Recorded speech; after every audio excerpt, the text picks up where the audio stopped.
Bonjour, je m'appelle Anne Zoldi-Tenas. Je suis enseignante dans un lycée professionnel de Saint-Quentin et candidate sur la 2e circonscription de l'Aisne avec comme suppléant Fabrice Van Kerkhorst, ouvrier dans la chimie. Dans l'usine où travaille mon camarade Fabrice, les ouvriers ont récemment protesté contre les conditions de travail et les salaires, en particulier du fait du manque de personnel. Depuis quelques années, la direction a imposé les 5-8. Il n'y a pas de jour férié, de dimanche. L'usine tourne en continu avec de moins en moins de monde. Les jeunes sont souvent apprentis et donc payés au lance-pierre avant d'être remplacés par d'autres. Le gouvernement se vante d'avoir réussi à faire baisser le chômage. Mais bien peu de travailleurs autour de nous sont embauchés. Certaines usines de la circonscription sont connues pour faire appel toute l'année à des intérimaires, quelques jours, voire même quelques heures.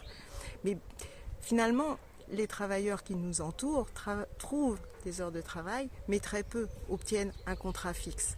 Dans la fonction publique, la précarité est même institutionnalisée. Par exemple, les femmes qui suivent les élèves en situation de handicap sont toutes en contrat renouvelable 6 fois avant d'espérer un contrat à durée indéterminée.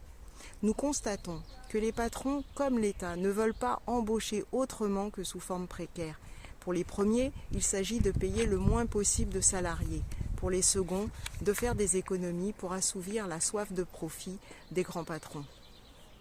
Le système capitaliste n'a plus rien à offrir au monde du travail, sinon de se serrer la ceinture et de n'avoir comme seul horizon l'angoisse du lendemain, l'angoisse de ne pas finir le mois, voire même de le commencer dans le rouge.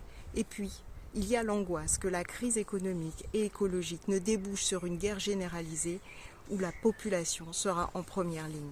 Notre objectif dans ces élections est de représenter le camp des travailleurs, de ceux qui sont conscients que ce système nous mène droit dans le mur et qu'il faut que la population travailleuse s'organise pour prendre la direction de la société.